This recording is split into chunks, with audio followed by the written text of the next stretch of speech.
तो आज की क्लास में पढ़ने वाले हम टर्गर प्रेशर के बारे में। कौन सा प्रेशर? Turgor pressure. आपकी एनसीईआरटी बुक में जरा सा एक लाइन का डिफिनेशन देकर आगे बढ़ गया है शॉर्टकट में।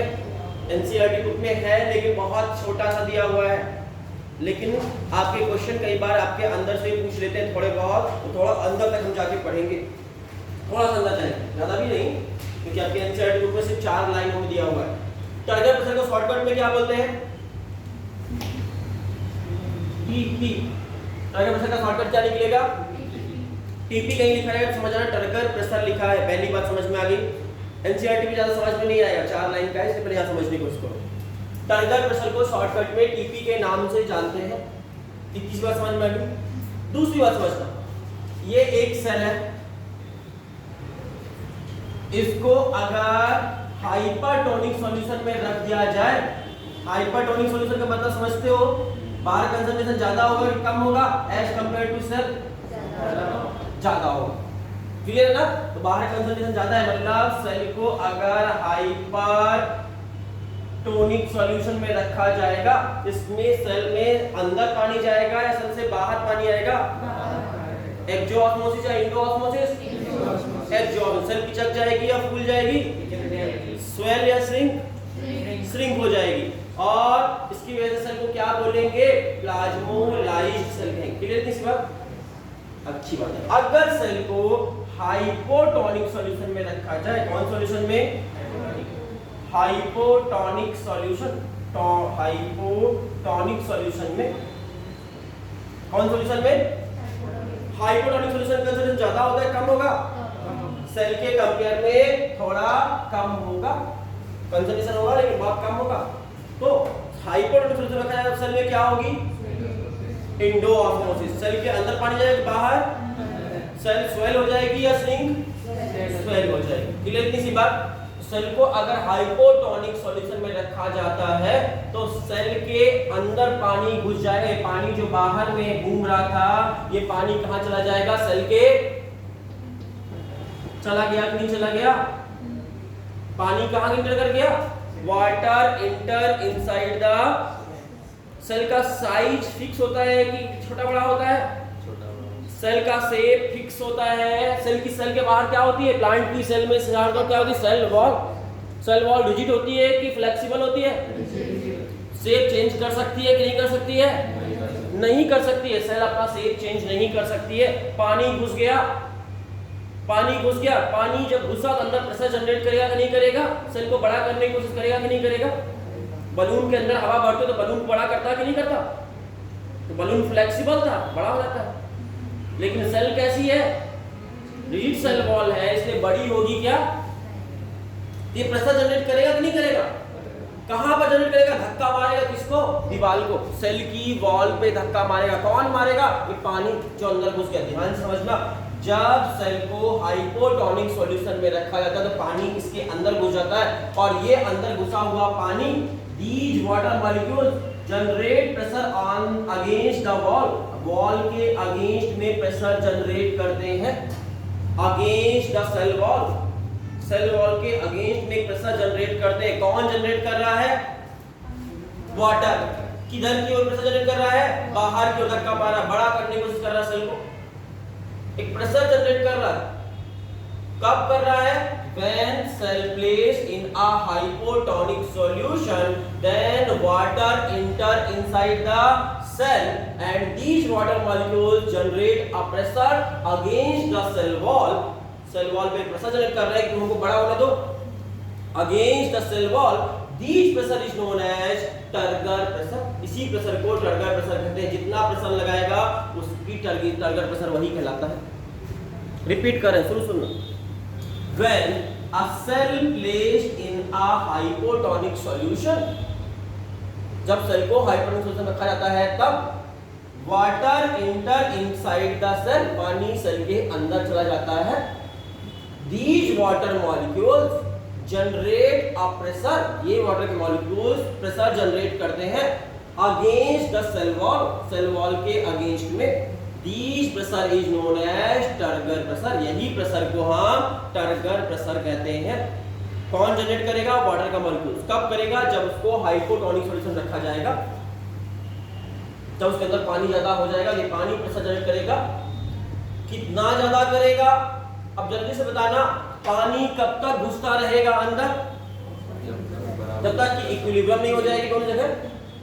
अगर यहाँ कंसंट्रेशन 2 mg पर लीटर था पहले केस में, और दूसरे केस में यहाँ कंसंट्रेशन 4 mg पर लीटर है, पानी सॉल्यूशन दोनों तरफ बराबर है, hydrogen solution same to same hydrogen solution दो जगह रखा गया है। हाइड्रोजन सॉल्यूशन ये भी है, ये भी है, सेल के अंदर कंसंट्रेशन अलग अलग है। बताओ किसमें ज्यादा पानी घुसेगा? इसमें पानी, इसमें ज्यादा घुसेगा। पानी से ज्यादा घुसेगा, टर्गर प्रेशर किसमें ज्यादा लगेगा? इसमें या इसमें? किसमें लगेगा? इसमें मोर लगेगा। मतलब turgor pressure is directly proportional to solute concentration या indirectly proportional to solute concentration? Directly proportional to solute concentration. जितना कंसंट्रेशन हाई होगा वैसे वैसे टर्गर प्रेशर बढ़ता जाएगा। क्लियर इतनी सी बात? अब ध्यान से इतनी बात अगर तो समझ में आ गई, इंग्लिश में बोल के सुनाते हैं। When a cell placed in a water, then water enter into the cell and press on the wall, wall पर प्रेस करता है, प्रेशर जनरेट करता है, this pressure is known as turgor. कोई दिक्कत? अगली बात, टर्गर प्रेशर कब लगेगा? जब चारों तरफ से पैक्ड होगा, कॉम्पैक्ट सिस्टम होगा, तब टर्गर प्रेशर लगेगा। अगर ये गेट खुला हुआ है, टर्गर प्रेशर इस कमरे में जनरेट हो सकता है क्या? फ्री सॉल्यूशन में टर्गर प्रेशर जनरेट होगा क्या? प्रेशर कब जनरेट होगा? जब चारों तरफ से दीवार बंद हो। कुकर अगर चारों तरफ से पैक है तो उसके अंदर प्रेशर जनरेट होगा कि नहीं होगा? लेकिन कुकर थोड़ा सा खुला हुआ, कोई छेद हो, क्या प्रेशर जनरेट होगा? कुकर में एक छोटा सा छेद भी रहेगा तो प्रेशर जनरेट होने का कंडीशन क्या है? कॉम्पैक्ट सिस्टम में, क्लोजली पैक्ड सिस्टम में प्रेशर जनरेट होता है। फ्री सॉल्यूशन के लिए टर्गर प्रेशर 0 होता है। तो कोई पूछे फ्री सॉल्यूशन के लिए टर्गर प्रेशर कितना होगा? Not applicable. फ्री सॉल्यूशन में टर्गर प्रेशर एप्लीकेबल नहीं है। अगली लाइन क्या बोली हमने? TP is not applicable for free solution. Free solution में टर्गर प्रेशर नहीं लगता। चलेगा? दिमाग में घुसा नाम? चलो अगली मेथड, टर्गर प्रेशर के एक और नाम जानते हैं। टर्गर प्रेशर कौन लगाता है? ये प्रेशर कौन लगा रहा है? कौन बाहर धक्का मार रहा है? वाटर के मॉलिक्यूल्स। तो इसीलिए वाटर के मॉलिक्यूल से प्रेशर लगा रहे हैं, इसलिए इसको हाइड्रोस्टैटिक प्रेशर के नाम से भी जानते हैं। टर्गर प्रेशर का दूसरा नाम है हाइड्रोस्टैटिक प्रेशर। तो हाइड्रोस्टैटिक प्रेशर अगर आपसे पूछे तो कुछ और नहीं है, सेम है। हाइड्रोस्टैटिक प्रेशर और टर्गर प्रेशर अलग अलग वर्ड नहीं है, सेम टू सेम वर्ड है, एक दूसरे की जगह में यूज किए जा सकते हैं। ये वर्ड वाटर के द्वारा लगाया जा रहा प्रेशर है, इसीलिए इसको हाइड्रोस्टैटिक प्रेशर के नाम से भी जानते हैं। अगला क्वेश्चन आपका नीट में आ चुका क्वेश्चन है, अगर दो सेल है, ये दो सेल है, यहां भी कंसंट्रेशन बराबर कर लेते हैं, 2 mg 2 mg 2 mg। ये सेल है आपकी प्लांट की सेल और ये सेल है आपकी एनिमल की सेल। ये दोनों सेल को हमने रख दिया, कहां डाल दिया? हाइपोटोनिक सॉल्यूशन में डाल दिया। बताइए क्या होगा? Option A both will be burst, option B both will not burst, option C one cell will be burst one cell not. कौन सी सेल में बस्ट होगी? एनिमल की सेल पानी में रखने पर, हाइपोटोनिक सॉल्यूशन रखने पर बस्ट हो जाती है, जबकि प्लांट की सेल बस्ट क्यों? तो क्योंकि इसके चारों तरफ क्या होता है? प्लांट की सेल के चारों तरफ सेल वॉल होता है, और सेल वॉल क्या करेगी? सेल वॉल बोलेगी कि नहीं, मैं बड़ा होने तुमको और नहीं दूंगा, रोक लेगी। टर्गर प्रेशर क्या करेगी? सेल साइज बढ़ाएगी। लेकिन आपका बलून है, बलून में हवा भरिएगा, क्या होगा? साइज बढ़ता है कि नहीं बढ़ता बलून का? मतलब उसके पास रिजिड सेल वॉल है या नहीं है? नहीं है, इसलिए वो अपना शेप चेंज, समझ में बात? हवा भरते जाओगे भरते जाओगे भरते जाओगे, क्या होगा? थोड़ी देर के बाद बस्ट हो जाएगा बलून। समझ में आ रही बात? जितना फैल सकता बड़ा होगा, जब फैलने की इलास्टिसिटी उसकी फेल हो जाएगी तो बस्ट हो जाएगा। समझ में आई बात? लेकिन अगर उसके चारों तरफ सेल वॉल होता, हार्ड रिजिड सेल वॉल होता, तो सेल वॉल उसको बड़ा होने देगा, ज्यादा बड़ा ही नहीं होने देगा, शेप चेंज। तो यही वाला ध्यान समझना, प्लांट की सेल के चारों तरफ क्या होती है, रिजिड सेल वॉल होती है जो सेल मेम्ब्रेन से अटैच्ड होती है। ये रही सेल मेम्ब्रेन से अटैच्ड सेल वॉल नाम का एक लेयर होता है प्लांट में। और सेल वॉल क्या करती है, न्यूटन का नियम पता है, जोर जितनी जोर से इधर गेंद फेंकेंगे उतनी ही जोर से वापस लौट कर आएगी। पढ़े नहीं? न्यूटन का नहीं, किसी और साइंटिस्ट का नियम है। किसका नियम है? जिसका भी किसी ने किसी का है ना, फिजिक्स में पढ़े होंगे। हाँ, न्यूटन का ही है, चलेगा, न्यूटन का ही है। जितनी तेज से प्रेशर लगाओगे उतना ही तेज से लौट कर आएगा अपोजिट डायरेक्शन में। लेकिन अगर हम दीवार को धक्का मारेंगे, दीवार हमको धक्का मारेगी, जितना तेज मारेंगे उतना तेज मारेगी। धीरे से दीवार को पुश करेंगे, वो भी धीरे से पुश करेगी हमें। पढ़े हो ये चीज? अपोजिट। तो वैसे ही आपका टर्गर प्रेशर किधर की ओर मार रहा था, प्रेशर बाहर की ओर प्रेशर मार रहा था। इस टर्गर प्रेशर को न्यूट्रलाइज करने के लिए, इसको कंपनसेट करने के लिए एक और प्रेशर काम करेगा जो सेल वॉल लगाएगी, किधर की ओर, अंदर की ओर। कितना लगाएगी? उससे ज्यादा या उससे कम या equal, not less not more. अगर कम लगाती तो ये फैल जाता, ज्यादा लगा देगी तो पिचक जाता। कुछ नहीं लगाएगी, ना कम ना ज्यादा, equal amount of pressure generate होगा। जितना टर्गर प्रेशर था उतना ही प्रेशर जनरेट होगा। लेकिन ये प्रेशर कौन लगाएगी? सेल वॉल लगा रही है, इसलिए इस प्रेशर को वॉल प्रेशर के नाम से जानेंगे। आपसे कोई पूछे what is wall pressure, turgor pressure के अपोज में जो प्रेशर लगाया जाता है, सेल वॉल की द्वारा लगाया जाता है, उस प्रेशर को वॉल प्रेशर कहते हैं। तो बताना आरबीसी का वॉल प्रेशर कितना होता है? ऑप्शन दे रहे हैं 2, 4, 9। जल्दी से बोलो। आरबीसी का, रेड ब्लड सेल का टर्गर वॉल प्रेशर कितना होता है? 2 होता है, 4 होता है, 9। जल्दी बोलो। 9 होता है। नहीं होता, सेल वॉल होगी नहीं तो कौन प्रेशर लगाएगा? आरबीसी में सेल वॉल होती है, प्लांट की सेल में सेल वॉल नहीं होती। सॉरी, एनिमल सेल में सेल वॉल, एनिमल सेल में सेल वॉल नहीं होती, इसलिए वॉल प्रेशर वहां पर नहीं लगता। वॉल प्रेशर सिर्फ कहां लगेगा? तो प्लांट सेल में 2 प्रेशर काम कर रहे हैं। अंदर से बाहर को धक्का मारने के लिए कौन सा प्रेशर लग रहा है? ये टर्गर प्रेशर, वाटर लगा रहा है। और इस वॉल प्रेशर को न्यूट्रलाइज करने के लिए कौन सा प्रेशर आ रहा है बाहर से? Wall pressure. टर्गर प्रेशर और वॉल प्रेशर में ज्यादा बड़ा कौन होता है? इक्वल होते हैं। तो ये मतलब Tp = Wp लिख सकते हैं। Wp मतलब शॉर्टकट में वॉल प्रेशर लिखा है, वॉल प्रेशर को शॉर्टकट में Wp। तो Tp = Wp सही है, गलत है? But direction of the force is opposite. जब देखना Tp और Wp एक दूसरे के इक्वल होते हैं अमाउंट में, but direction will be opposite. अगर ये इधर से इधर देगा तो वो उधर से इधर देगा, दोनों एक दूसरे के अपोजिट होते हैं। ये नियम पढ़े हो ना, लॉ, ये यही था ना। तो एक दूसरे के अपोजिट होंगे लेकिन इक्वल अमाउंट में होंगे। Tp = Wp, फॉर्मूला याद हो गया? टर्गर प्रेशर और वॉल प्रेशर हमेशा एक दूसरे के बराबर होते हैं, but direction will be opposite. Plant की सेल बर्स्ट करेगी कि नहीं करेगी? क्यों? क्योंकि टर्गर प्रेशर को बैलेंस करने के लिए, न्यूट्रलाइज करने के लिए वहां पे कौन सा प्रेशर काम करेगा? और इसकी वजह से, वॉल प्रेशर की वजह से आपकी प्लांट की सेल बर्स्ट, एनिमल की सेल बर्स्ट क्यों कर जाएगी? Because absence of rigid cell wall. Cell wall नहीं होगी तो वॉल प्रेशर नहीं होगा, वॉल प्रेशर नहीं होगा तो टर्गर प्रेशर से फट जाएगी प्रेशर की वजह से।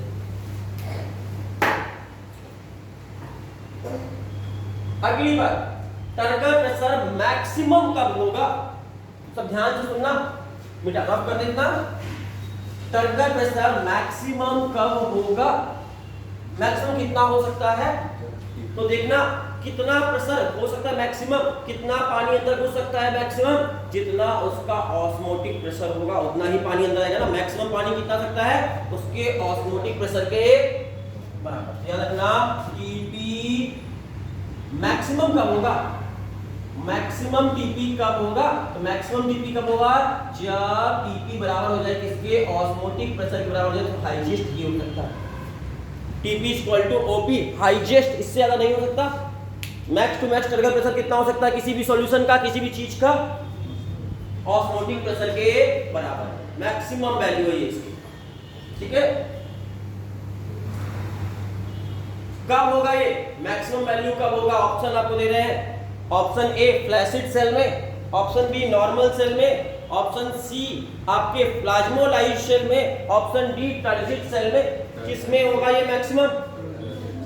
तो याद रखिएगा maximum TPH occur in fully turgid cell, fully turgid cell। Fully turgid cell में आपका सबसे ज्यादा होता है, कितना होता है? TP इक्वल टू OP होता है। कंडीशन नंबर 1 मैक्सिमम आपको कब देखने मिलेगा? फुल्ली टर्जिड सेल में कितना हो जाता है? OP के बराबर। फुल्ली टर्जिड सेल है तो TP इक्वल टू OP होगा। कंडीशन नंबर 2 अगर आपकी कौन सा है? फ्लैसिड सेल है। इन फ्लैसिड सेल आप आंसर दीजिए आप लोग जल्दी से। In flaccid cell TP equal to turgor pressure कितना होगा? फ्लैसिड सेल के केस में 0 होगा। टर्गर प्रेशर कितना होगा फ्लैसिड सेल में? नाम ही फ्लैसिड मतलब no turgor pressure. Turgor pressure नहीं होगा मतलब कितना होगा? टर्गर प्रेशर 0 होता है फ्लैसिड सेल का। एकदम नहीं फूलती टर्गर फ्लैसिड सेल, पिचकी हुई सेल, लूज सेल। तीसरा option in plasmolysed cell TP equal to, जल्दी से आंसर दो अदनान। प्लाज्मोलाइज्ड सेल में, पिचकी हुई सेल में टर्गर प्रेशर कितना होगा? पिचक गई है सेल, कितना हो जाएगा? नेगेटिव में पहुंच जाएगा। TP कैसा होगा? नेगेटिव में होगा। टर्गर प्रेशर नेगेटिव होगा। मिनिमम कब होगा? इसका मतलब टर्गर प्रेशर मिनिमम कब होगा? प्लाज्मोलाइज्ड सेल में मिनिमम होता है और मैक्सिमम, तो ये हो गया मिनिमम वैल्यू। मिनिमम आप कोई पूछे मिनिमम टर्गर प्रेशर किस सेल में होता है? प्लाज्मोलाइज्ड सेल में, नेगेटिव में। मैक्सिमम फुल्ली टर्जिड सेल में। तो आपको अगर टर्जिडिटी के हिसाब से अरेंज करने के लिए कहा जाए मैक्स टू मिनिमम क्यों अरेंज करना है, तो maximum fully turgid cell, fully turgid, फिर टर्जिड। अगर आपको दो ऑप्शन होता तो फुल्ली टर्जिड पहले आएगा फिर टर्जिड आएगा। टर्जिड और फुल्ली टर्जिड डिफरेंस समझ रहे हैं? थोड़ी फूली हुई, पूरी तरह से फूली हुई, इससे नहीं फूल सकती। फुल्ली टर्जिड सेल उससे लेस, फ्लैसिड सेल उससे लेस, प्लाज्मोलाइज्ड सेल। चलो अब पूछा टर्गर प्रेशर का काम क्या है? ए भाई मास्टर का टर्गर प्रेशर का काम क्या है? आपकी बॉडी में क्या करती टर्गर प्रेशर? कभी ताजी धनिया पत्ती खरीदी है आपने, ये ताजा पालक खरीदा है, कोई साग खरीदी ताजी, कोई भाजी साग खरीदी ताजी फ्रेश, धनिया पत्ता ताजा है या बासा है, सामने ठेले से लेकर जाना है आपको, धनिया का पत्ता कोथिमीर खरीद कर लेकर जाना है आपको, ताजी फ्रेश है या कल की है, कैसे मालूम चलेगा आपको?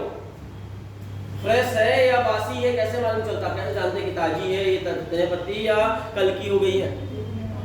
नहीं जानते हो, मम्मी मारेगी तब समझ में आएगा, घर लेके जाना। कैसे देख के, क्या देखते हो उसमें? वही तो पूछना चाह रहे हैं, तुम क्या देखते हो उसमें? अगर आपने कभी भी किसी भी फ्रेश प्लांट को देखा हो, चाहे वो ग्रास हो या धनिया पत्ता हो या कोई भी सॉफ्ट प्लांट हो, अगर वो फ्रेश होगा तो सीधे तंग खड़ा होगा, ऐसे टाइट होगी। फ्रेश धनिया पत्ती ऐसे पेड़ लगा होगा जमीन में, ऐसे सीधे खड़ा होगा। लेकिन अगर वो बासी हो चुकी है तो ऐसी हो गई होगी, समझ में आ रही बात? लूज हो गई होगी।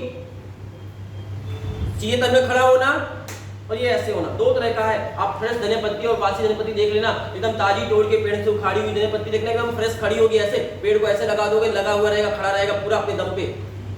और बासी हो जाएगी तो ऐसे लटक जाती है, आधे से लटक जाएगी। देखा है कभी?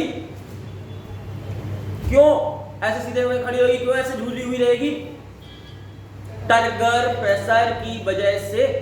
टर्गर प्रेशर की वजह से पेड़ सीधे तनकर खड़े होते हैं। हर्बेशियस प्लांट सीधे तनकर खड़े क्यों होते हैं? बड़े प्लांट की बात नहीं कर रहे हैं, छोटे प्लांट, मासूम प्लांट की बात कर रहे हैं। हर्बेशियस प्लांट जो होते हैं वो सीधे तनकर खड़े कैसे हो पाते? किस प्रेशर की वजह से? टर्गर प्रेशर, पहला काम। सेल को शेप कौन देता है? Turgor pressure. सेल अगर टर्गर प्रेशर ना हो सेल पिछड़ जाए, तो सेल को शेप कौन देता है? Turgor pressure. सेल ऑर्गेनल्स को शेप कौन देता है? Turgor pressure. तो cell turgor pressure provide maintain the shape of cell and cell organelles. Cell का और सेल ऑर्गेनल्स का शेप देता है, प्लांट्स को सीधा करके खड़ा रखता है। ये सब टर्गर प्रेशर के काम है। कभी किसी ने फोटोसिंथेसिस चैप्टर पढ़ाया था जब आपने, तो वहां पर आपको पढ़ाए थे स्टोमेटा। स्टोमेटा का खुलना और बंद होना कैसे डिसाइड होता है? स्टोमेटा कब खुला रहेगा, कब क्लोज रहेगा, स्टोमेटा का ओपनिंग और क्लोजिंग कैसे करते हैं? मिटा दें इसको, रब कर दें। तो पहला काम बताए सेल को शेप देना, दूसरा प्लांट को सीधा खड़ा रखना, फ्रेशनेस देना, तीसरा काम बताए opening and closing of stomata. Opening and closing of stomata. Stomata का खुलना और बंद होना यही डिसाइड करते हैं कब स्टोमाटा खुलना है, कब बंद करना है, कब खोलेंगे, कब बंद करेंगे। कैसे डिसाइड करते हैं? जब आपका सेल में पानी ज्यादा होगा, प्लांट के पास पानी ज्यादा होगा, तो सेल कैसे टर्जिट होगी कि फ्लैसिड हो जाएगी? टर्जिट हो जाएगी।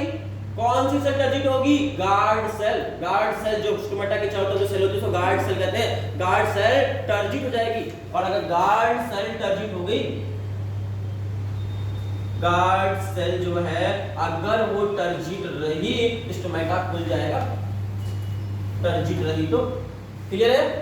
अगर गार्ड सेल फ्लैसिड हो गई, गार्ड सेल का पानी उड़ गया, गार्ड सेल का पानी उड़ गया, फ्लैसिड हो गई, इसके अंदर का पानी निकल गया, फ्लैसिड हो गई, तो स्टोमेटा क्या हो जाएगा? तो स्टोमेटा का ओपनिंग और क्लोजिंग किस फैक्ट पर डिपेंड करता है? गार्ड सेल की टर्जिसिटी पर।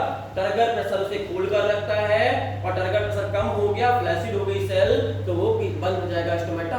मतलब सेल के पास जब पानी होता है तो स्टोमेटा खुल जाते हैं, जब पानी खत्म हो जाता है तो स्टोमेटा ऑटोमेटिक सिस्टम है, टर्गर प्रेशर से कंट्रोल होता है। तो opening and closing of stomata is controlled by guard cell. अगर टर्जिट है तो स्टोमेटा खुला है कि बंद है?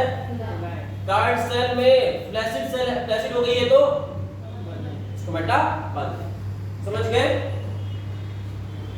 Wilting movement is controlled by, next है दूसरा नंबर पढ़ लिए थे, पहला वाले थे maintain the structure,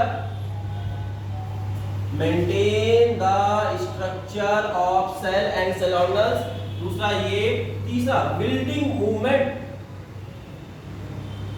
building movement पढ़ा चुके हैं, जल्दी से बोलिए क्या होता है? Wilting movement. विल्टिंग का मतलब विल्ट, WILT, विल्ट मतलब अभी पढ़ाए हैं 1 मिनट पहले। विल्ट मतलब मुरझाना, मुरझाना, फ्रेशनेस और मुरझाना। क्यों? पेड़, अगर आपने गमले में प्लांट लगाया है, कोई सॉफ्ट प्लांट की बात करें, कोई बड़ा सा प्लांट नहीं, कोई सॉफ्ट प्लांट लगाया गया है, आपकी धनिया पत्ती लगाई अपने गमले में, या कोई सॉफ्ट प्लांट लगाया है, और आज आपने गलती से उसको पानी डालना भूल गए, 1 दिन 2 दिन पानी डालना भूल गए, धूप में रख दिया गमला, क्या होंगे? पेड़ मुरझा जाएंगे, मुरझा जाएंगे या सॉफ्ट होके ऐसे हो जाएंगे। फिर पानी डाल दोगे, फिर फ्रेश हो जाएंगे, अगर पूरी तरह से मुरझाए नहीं होंगे तो जो पेड़ के नाजुक होकर ऐसे झुक गए, मुड़ गए, इसको क्या बोलते हैं? विल्टिंग, मुरझाना हिंदी में बोले तो। सूखने वाला मुरझाना नहीं, झुलस जाना, झुलस जाना। धूप में, बहुत कड़ी धूप में, गर्मी के दिनों में अगर पेड़ों में पानी पर्याप्त मात्रा में ना मिले तो पेड़ सॉफ्ट प्लांट मुरझा जाते हैं, इसी को बोलते हैं विल्ट होना। तो विल्टिंग मूवमेंट के लिए रिस्पांसिबल कौन है? Turgor pressure. Opening closing stomata के लिए समझ गए? धनिया पत्ती क्या हो जाती है? रखे रखे विल्ट हो जाती है, सुबह से शाम तक में रखे रखे विल्ट हो जाएगी, दूसरे दिन खराब हो जाएगी। अगला है सिस्मोलास्टिक मूवमेंट। टर्गर प्रेशर का चौथा काम, इट कंट्रोल द सिस्मोलास्टिक मूवमेंट। जल्दी से सिस्मोलास्टिक मूवमेंट खूब पढ़े होंगे, याद आ रहा है? माने इसको, तुम्ही को बोल रहा है, बताओ। सिस्मोलास्टिक मूवमेंट किसी को पता है? याद आ रहा है? विद्या भूल गई, बेच घर पे रखी थी क्या? दिमाग आज किसी को नहीं याद आ रहा? बहुत अच्छी बात है। टच मी नॉट, छुई मुई, याद आया? टच मी नॉट या छुई मुई के प्लांट को छूते ही, mimosa pudica, scientific name mimosa pudica, Hindi में कहते हैं छुई मुई और इंग्लिश में कहते हैं टच मी नॉट। उस प्लांट को छूते ही उसकी पत्तियां मुरझा जाती हैं, थोड़ी देर के बाद फिर सही हो जाती हैं। क्यों ऐसा होता है? छूने से, टच करने से क्यों मूवमेंट हो जाता है? टच करने की वजह से मूवमेंट होता है, उसी को सिस्मोनास्टिक मूवमेंट कहते हैं। छूने की वजह से मूवमेंट हुआ सिस्मोनास्टिक मूवमेंट। और सिस्मोनास्टिक मूवमेंट किस वजह से होता है? टर्गर प्रेशर की वजह से होता है। इसका भी आंसर है टर्गर प्रेशर। तो कोई पूछे why seismonastic movement occur due to turgor pressure. अगर पानी उसमें चढ़ गया, लीफ तक पानी घुस गया, टर्गर प्रेशर के कारण लीफ में प्रेशर लगा, टर्गर प्रेशर का, लीफ खुल जाएगी। तुमने छुआ, पानी लुढ़क कर नीचे आ गया, उसमें ऐसी सेल अरेंजमेंट होता है, पानी धीरे धीरे चढ़कर ऊपर जाता है कैपिलरी एक्शन से। पानी ऊपर तक चढ़ गया, लीफ तक चढ़कर चला गया, पत्तियां टर्जिट हो जाएंगी और फूल खुल जाएंगी। तुमने छुआ या हिलाया, हिलाने की वजह से पानी लुढ़क कर नीचे आ जाएगा और उस सेल से पानी खत्म हो जाएगा, पानी गायब होने की वजह से सेल फिर बंद हो जाएगी, मुरझा जाएंगे। तो सिस्मोनास्टिक मूवमेंट जो टच मी नॉट प्लांट में होता है, मिमोसा पुडिका में होता है। मिमोसा पुडिका साइंटिफिक नेम है इसका, मिमोसा पुडिका के प्लांट में, जो टच मी नॉट के प्लांट में जो मूवमेंट होता है उसे सिस्मोनास्टिक मूवमेंट कहते हैं। और सिस्मोनास्टिक मूवमेंट भी टर्गर प्रेशर से कंट्रोल होता है। तो टर्गर प्रेशर के काम समझ में आए? Maintain the shape of cell and cell organelles, control the opening and closing of stomata, या control the opening and closing of by controlling the turgidity in the guard cell, control the wilting movement in the plant, control the seismonastic movement in the mimosa pudica plant। ये सब इसके use turgor pressure के। Turgor pressure हमेशा wall pressure के बराबर होता है। Seismo आपका टर्जिट सेल में ओपी के बराबर होगा, फ्लैसिड सेल में 0 होगा और प्लाज्मोलाइज्ड सेल में टर्गर प्रेशर माइनस होगा, नेगेटिव होगा। आज की क्लास का नेक्स्ट टॉपिक है डीपीडी। जो आपने कल पूछा था डीपीडी का फुल फॉर्म क्या होता है, क्या होती, कौन सी बला है, तो सुन लेते हैं। डायरेक्टली आपके बुक में नहीं है लेकिन आपके एग्जाम के पहले से इंपॉर्टेंट है, इसीलिए इसको पढ़ा रहे हैं, शॉर्ट में ही पढ़ाएंगे। DPD, DPD diffusion pressure defect, इसका फुल फॉर्म है diffusion pressure deficit.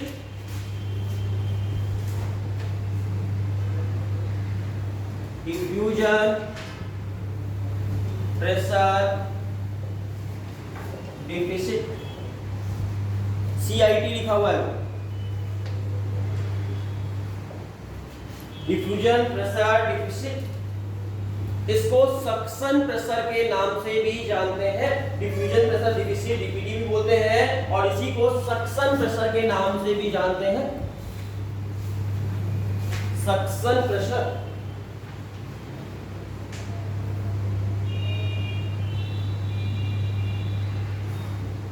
Suction pressure, चूसक, कितनी है चूसेगा। इसे हिंदी में समझने के सबसे आसान सा वर्ड बता देते हैं इसके लिए, आपको कभी नहीं भूलेगा। डीपीडी या सक्शन प्रेशर आपसे कोई पूछे तो एक सिंपल सा वर्ड, टेक्निकल वर्ड नहीं है, सिर्फ समझने के लिए ट्रिक दे रहे हैं। प्यास, ये वर्ड याद रखना, जब भी आपसे कोई पूछे डीपीडी तो आप हिंदी में, आपको हिंदी में समझना प्यास पूछ रहा है। प्यास, कितनी प्यास लगी है, किसकी प्यास? ये प्यास है सेल की, सेल की प्यास, सेल को कितनी प्यास लगी है, ये क्वेश्चन। इस अगर ये दिमाग में याद रहेगा तो कभी नहीं गलती होगी आपसे। जो पूछे बस वहां पे डीपीडी मत पढ़ना, उसको मन में पढ़ना प्यास, ठीक है। ये टेक्निकल वर्ड नहीं है प्यास, सिर्फ समझाने के लिए मैंने आपको बोला। टेक्निकल वर्ड है डीपीडी, डिफ्यूजन प्रेशर डिफेक्ट या सक्शन प्रेशर। अब बताना, डिफ्यूजन प्रेशर की डिफिनेशन पढ़ा देते हैं आपको। आपको बोले कि आप कितना पानी पिएंगे, अभी आपकी बोतल है, कितना पानी पी जाओगे अभी, कितना पानी पियोगे? तुम कितना पिएगा, तुम कितना पिएगा, जितना प्यास लगेगा उतना पानी पिएंगे। इतना इतना इतना नहीं होता, जितनी प्यास लगेगी उतना पानी पिएंगे। सबकी अपनी अपनी प्यास हो सकती है, किसी को ज्यादा प्यास लगी होगी पूरी बोतल मार देगा एक बार में, थोड़ा को भी देना मत गलती से, पूरी बोतल पी जाएगा अकेले, है लेके भी नहीं आया है, उसको प्यास ज्यादा लगी है। अब अदनान अभी भी पानी पिया है, उसको प्यास कम लगी है, उसको दोगे भी तो एक घूंट मारेगा बस। उसे तुम्हारे लिए मान रखने के लिए क्या दी है, चलो दी है, विद्या के हाथ से मिला हुआ है। क्या अनामिका? अदिति, हाँ, कोई दिक्कत? तो सक्शन प्रेशर क्या है? प्यास है, पहले बता चुके हैं। कितना पानी चूसेगा? सक्शन मतलब चूसना, कितना पानी सक करेगा जितना उसको प्यास लगेगा। कितना डीपीडी करेगा, कितना पानी पिएगा सर, जितनी उसकी डीपीडी होगी। ध्यान समझना, इसको इंग्लिश में बोलते हैं DPD definition, demand of water in the cell. क्या बोलेंगे इस डिफिनेशन क्या है? Demand of water in the cell. Cell के अंदर वाटर की डिमांड कितनी है? अगर डिमांड ज्यादा होगी तो डीपीडी कम हुआ, उसका मतलब डिमांड, तो पानी कम पिएगा सेल की ज्यादा पिएगा। किसी सेल में कितना पानी अंदर घुसेगा किस बात पर डिपेंड करता है? उसके डीपीडी पे। डीपीडी ज्यादा होगा पानी ज्यादा अंदर जाएगा, कम होगा तो किसी सेल के अंदर कितना पानी जाएगा ये किस बात डिसाइड होता है? समझ में आई बात? अब आपसे क्वेश्चन पूछे, ध्यान से समझना और गलती मत करना, इसमें डांट खाने वाले हो वरना। ये दो सेल है, एक का नाम है ए और एक का नाम बी। इसका डीपीडी है 5 और इसका डीपीडी है 10। बताइए पानी कहां से कहां जाएगा? ए से बी। ए से बी, समझ गए? सही है आंसर। इसको कितनी प्यास लगी है? 5। इसको कितनी प्यास लगी है? ज्यादा प्यास किसको लगी है? कौन किससे पानी लेगा? इसको ज्यादा प्यास लगी है तो पानी सबका छीन लेगा कम वाले का। बहुत तेज प्यास लगी है उसको, दो लड़के बैठे हैं, एक को कम प्यास लगी, एक को ज्यादा प्यास लगी, छुड़ा के ले लेगी बहुत पानी उसका। समझ में आ रही बात? जिसको ज्यादा प्यास लगी होगी, डीपीडी ज्यादा है मतलब प्यास ज्यादा है, प्यास ज्यादा तेज का पानी से ले लेगी। Water move from the 1A to, याद रहेगा? बहुत अच्छी बात है, डीपीडी के बारे में इतना भी जान गए। चलो अब हम आपसे एक लाइन पढ़ाएंगे और आपसे क्वेश्चन पूछेंगे, बस इसमें सिर्फ क्वेश्चन ही पूछेंगे। आपने अभी तक पढ़ा ढंग से कि नहीं? पास हुए से अभी तक पढ़ा रहे, चिल्ला चिल्ला के गले में दर्द हो रहा है। डीपीडी का फॉर्मूला क्या होता है? तो डीपीडी का फॉर्मूला होता है नॉर्मल सेल के केस में DPD equal to OP plus TP, sorry OP minus T, sorry OP minus TP. Osmotic pressure में से टर्गर प्रेशर माइनस कर दो तो डीपीडी आ जाता है। कैलकुलेशन फॉर्मूला याद कर लो फटाफट। DPD equal to OP minus TP, ये फॉर्मूला किसी भी सेल का और डीपीडी कैलकुलेट करना है, बड़ा आसान सा है। उसका ऑस्मोटिक प्रेशर देखो कितना है और उसका टर्गर प्रेशर देखो कितना है और उससे उसको माइनस कर दो, आपका आ जाएगा डीपीडी। कोई दिक्कत? ओपी माइनस, क्वेश्चन पूछना स्टार्ट करें। चलो जिससे पूछेंगे वो आंसर देगा। मैडम से स्टार्ट करते हैं। फॉर या in fully turgid cell what would be the value of DPD? अगर सुबह से अच्छे से पढ़े हो क्लास, अभी